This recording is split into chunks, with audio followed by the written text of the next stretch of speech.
बिस्मिल्लाहिर्रहमानिर्रहीम। आज हम बात करेंगे vegetative reproduction in plant. Vegetative reproduction का प्लांट है और हम पढ़ेंगे नेचुरल वे, कुदरती तरीक़ों से जो वेजिटेटिव रिप्रोडक्शन होती है प्लांट में। डिफरेंट तरीके हैं। पहला तरीका है हमारे पास बल्ब। बल्ब क्या है? बल्ब एक अंडरग्राउंड स्टेम होता है और उस अंडरग्राउंड स्टेम जो है वो मुश्तमिल होता है फ्लैशी लीव्स पर।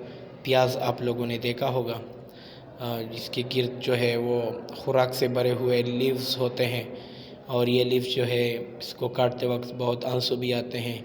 इस सारे स्ट्रक्चर को जो हमने बनाया है यहाँ पर स्टेम कहते हैं और इस स्टेम को हम कहते हैं बल्ब। और ये जो मैंने बनाया है ये फ्लैशी लीफ है।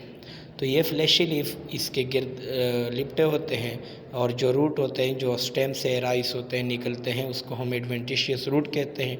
इस बल्ब के स्टेम से जो निकलते हैं इस स्ट्रक्चर को हम कहते हैं एक्सियल बड। ये एक्सियल बड जो है ये बाद में नए पौधे में तब्दील होता है। यहाँ पर एक दूसरा बड होता है जिसको हम लेटरल बड कहते हैं।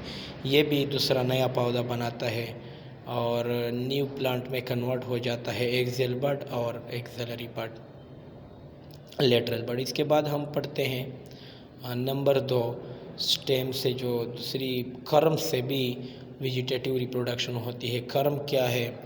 आप लोगों ने देखा होगा लहसुन वगैरह, लहसुन या कोई जिसको हम कसावा कहते हैं उसमें भी एक किस्म की जो है वेजिटेटिव रिप्रोडक्शन होती है।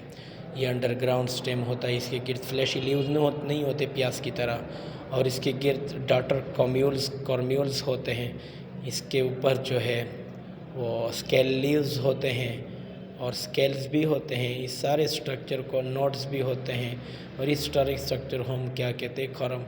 कर्म्स की रूट निकलती है और कर्म्यूल्स जो है वो नए पौधों में तब्दील हो जाते हैं। अगर कर्म्यूल को हम बोए ज़मीन के अंदर दबा दे तो ये नए पौधे बनाते हैं। दूसरा है हमारे पास स्टोलन। स्टोलन क्या है? एक ज़मीन के मुतवाज़ी एक स्टेम होती है, उस स्टेम को हम स्टोलन कहते हैं। ये स्टेम जो है इस पर नोड्स भी होते हैं, इंटर नोड भी होती हैं। नोड और इंटर नोड होते हैं। इंटर नोड पर इससे पत्ते निकलते हैं नोड पर और इंटर नोड एक फसला होता है जो दो नोड के दरमियान होता है। या कभी कभार जब ये नोड ज़मीन के साथ छू जाए तो इसकी जड़ें नमूदार होती है और ये स्टोलन नया पौधा बनाता है। इसके बाद दूसरा है हमारे पास राइज़ोम। राइज़ोम जो है वो रूट लाइक अंडरग्राउंड स्टेम होता है, जिस तरह की जिंजर में आप लोगों ने देखा होगा। जिंजर जो है इसके गिर्द जो है वो नोड्स भी पाए जाते हैं। इसके लीव्स के लीव्स भी होते हैं, लीव्स की तरह दिखाई नहीं दे सकते और ये जब कभी कभार नया बड इसके ऊपर नमूदार होता है तो ये नया बड नए पौधे में तब्दील हो जाता है। अगला है हमारे पास ट्यूबर। ट्यूबर भी अंडरग्राउंड स्टेम होता है, फ्लैशी स्टेम होता है, खुराक से भरा हुआ होता है, स्टार्च होते हैं, काफ़ी कार्बोहाइड्रेट इसमें होते हैं। इसके ऊपर जिस तरह के पोटैटो में आप लोगों ने देखा होगा, इसके ऊपर स्पॉट्स होते हैं जिसको हम आइस कहते हैं। इस आइस पर बर्ड्स नमूदार होते हैं। अगर हम इस बर्ड्स वाली जगह को पोटैटो से काट लें या सारे पोटैटो को भी बो सकते हैं ज़मीन के अंदर, तो ये हर पार्ट जो है कट पार्ट जो है वो एक नए पौधे में तब्दील हो जाता है। और दूसरा है हमारे साथ सकर्स अंडरग्राउंड स्टेम होते हैं। लेटरल स्टेम होती है, लेटरल स्टेम होते हैं। एक एक्सियल स्केल स्टेम होता है, दूसरा लेटरल स्टेम होता है।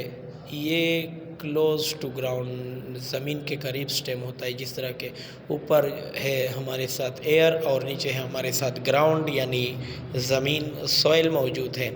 तो ये आपके सामने एक्सियल स्टेम बना रहा हूँ, एक्सियल स्टेम बना रहा हूँ। ये मैंने बनाया है लेटरल स्टेम, ये मैंने लेटरल स्टेम बनाया है। तो ये लेटरल स्टेम जो है इसकी जड़ें नमूदार होती है, इसके पत्ते निकलते हैं। अगर ये डिटैच हो जाए तो ये नया पौधा बनाता है। तो ये सब कुछ इस स्टेम को हम कहते हैं सकर। ये सब कुछ था सकर के बारे में। अब लीव्स के ज़रिए भी वेजिटेटिव रिप्रोडक्शन होती है। लीव्स कुछ पौधे ऐसे हैं जिसके लीव्स के किनारों पर स्पेशल पॉइंट्स होते हैं जिसमें मेरिस्टेमेटिक टिश्यू होते हैं। अगर इसको नमी मिल जाए तो ये रूट बनाते हैं और रूट से छोटे छोटे बड़ नमूदार होते हैं, और जब ये बड़ नमूदार हो जाए तो इससे नया पौधा बन जाता है। Vegetative propagation